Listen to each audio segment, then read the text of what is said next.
ప్రభునంతులరా, యేసుక్రీస్తు అతి పరిశుద్ధ నామంలో ఈ వీడియో చూస్తున్నటువంటి ప్రతి ఒక్కరికి కూడా పాస్టర్ పునీత్ కుమార్ అయినటువంటి నేను నా హృదయపూర్వక వందనాలు తెలియజేసుకుంటున్నాను. ప్రభునంతులరా, ఒక ప్రాముఖ్యమైనటువంటి విషయాన్ని ఈ వీడియో ద్వారా మీకు అందించాలని నేను ఆశపడుతూ ఉన్నాను పరిశుద్ధాత్మ ప్రేరేపణతో.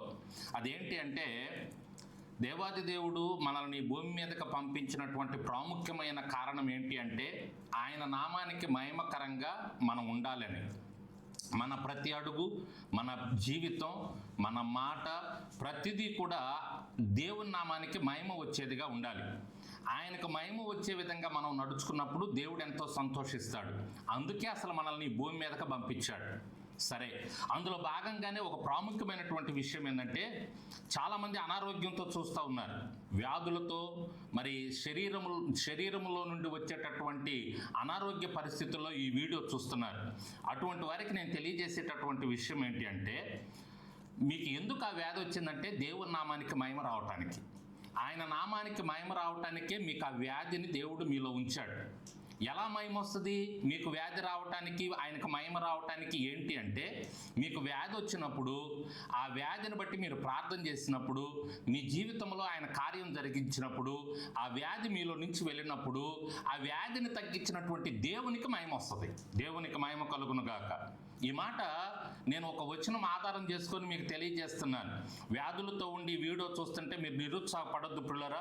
దేవుడు మీ జీవితంలో ఎందుకు అది అనుమతించాడంటే ఆయనకు మహిమ రావటానికే. కావాలంటే ఒక మాట చూడండి, యోహాను సువార్త 11వ అధ్యాయం 4వ వచనం చూడండి ఒకసారి. మీ దగ్గర బైబుల్ ఉంటే ఒకసారి చూడండి, లేకపోతే తర్వాత అయినా మీకు అందుబాటులో లేకపోతే తర్వాత అయినా ఈ మాట తప్పకుండా చదవండి. యోహాను సువార్త 11వ అధ్యాయం 4వ వచనంలో, యేసు అది విని, ఈ వ్యాధి మరణము కొరకు వచ్చినది కాదు, కానీ దేవుని కుమారుడు దాని వలన మహిమ పరచబడినట్లు దేవుని మహిమ కొరకు వచ్చినదనిను. దేవునికి స్తోత్రం, దేవునికి మహిమ కలుగును గాక. యేసుక్రీస్తు వారు స్వయంగా చెప్తున్నటువంటి మాట మీరు అర్థం చేసుకుంటున్నారా? మీకు అర్థమవుతుందా? ఎందుకు వ్యాధి వచ్చింది అంటే ఆయన నామానికి మహిమ రావాలి. ఈ భూమి మీద మన ద్వారా ఏ విధంగా మహిమ వస్తుందో ఆ విధంగా దేవుడు ఆ కోణాలలో మనల్ని నడిపించుకుంటూ ఉంటాడు. అందులో ఒక కోణం నీకు వ్యాధి రావటం, నీకు అనారోగ్యం రావటం. అయితే నువ్వు ప్రార్థన చేయి, తగిన సమయంలో నీ జీవితంలో నుంచి ఆ వ్యాధిని దేవుడు తొలగించి ఆయన నామానికి మహిమ వచ్చే విధంగా ఆయన సాక్షిగా నిన్ను నిలవబెట్టుకుంటాడు. నా జీవితంలో కూడా అనేక మార్లు మరి ఏదో ఒక వ్యాధి వచ్చినప్పుడు, ఏదో ఒక అనారోగ్యం వచ్చినప్పుడు, నేను ప్రార్థన చేసుకున్నప్పుడు, దేవుడు కార్యాలు జరిగించినప్పుడు, నేను అనేక మంది ముందు ఆ సాక్ష్యాన్ని పంచుకున్నప్పుడు అక్కడ దేవుని నామానికి మహిమ వచ్చింది. దేవునికి స్తోత్రం. దేవుణ్ణి స్తుతించారు. ఈ విధంగా వ్యాధుల బారిన పడి దేవుని ద్వారా స్వస్థత పొందుకొని దేవుని నామానికి మహిమ వచ్చిన ఆ స్థలాల్లో ఎంతో మంది రక్షించబడి దేవుని దగ్గరికి వచ్చారు. దేవునికి స్తోత్రం.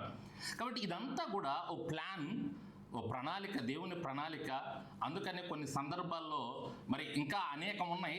ప్రస్తుతానికి ప్రాముఖ్యంగా ఈ సమయంలో పరిశుద్ధాత్మ దేవుడు తెలియచేస్తుంది ఏంటంటే, ఒక వ్యాధి నీకు వచ్చిందంటే అది దేవుని నామానికి మహిమ కోసమే, ఆయనకు మహిమ కలగటం కోసమే. ఇంకా కొన్ని కారణాలున్నా ప్రాముఖ్యంగా ఆయనకు మహిమ రావటం కోసమే. కాబట్టి నాకు ఈ వ్యాధి నా దేవునికి మహిమ రావటం కోసం నాలోనికి దేవుడు అనుమతించాడు. కాబట్టి నేను ప్రార్థన చేసుకుంటాను, విశ్వాసంతో ముందుకెళ్తాను, నా దేవునికి మహిమకరంగా నేను వాడబడతాను, నేను ఉంటానని విశ్వాసంతో ప్రార్థన చేసుకోండి. అనేక మంది మధ్యలో దేవుని నామానికి మహిమకరంగా మిమ్మల్ని వాడుకుంటాడు. దేవుని కృపలో మిమ్మల్ని మీకు పరిపూర్ణమైన స్వస్థత ఇస్తాడు. మీరు తప్పకుండా అనేక మంది మధ్యలో సాక్షిగా ఉంటారు, అనేక మంది మధ్యలో దేవుని నామానికి మహిమకరంగా ఉంటారు. అంతేకాదు ప్రియులారా, మీ సాక్ష్యాన్ని బట్టి అనేక మంది ప్రేరేపించబడి దేవుని దగ్గరకు వస్తారు. వారు రేపు పొద్దున పరలోకంలో ఉంటారు. దానికి ఆ క్రెడిట్ మీకే దొరుకుద్ది. కాబట్టి మీరు తప్పకుండా బహుమానాలు పొందుకుంటారు పరలోకంలో. కాబట్టి అనారోగ్యం వచ్చిందని మీరేం చింతపడకండి. ఆ అనారోగ్యాన్ని బట్టి ఏం కుమిలి పోబాకండి, దేవునికి దూరం అవ్వకండి. అనారోగ్యాన్ని బట్టి ప్రార్థన చేయండి. అయ్యా, నేను నీ నామానికి మహిమకరంగా అనేక మంది మధ్యలో ఉండాలయ్యా అని ప్రార్థన చేసుకోండి. దేవుడు తప్పకుండా మిమ్మల్ని ఆయన సాక్షిగా వాడుకుంటాడు. దేవుని నామానికి మహిమ కలుగునుగాక. పరిపూర్ణమైనటువంటి స్వస్థత దేవుడు మీకు అనుగ్రహించునుగాక. Amen, amen, amen.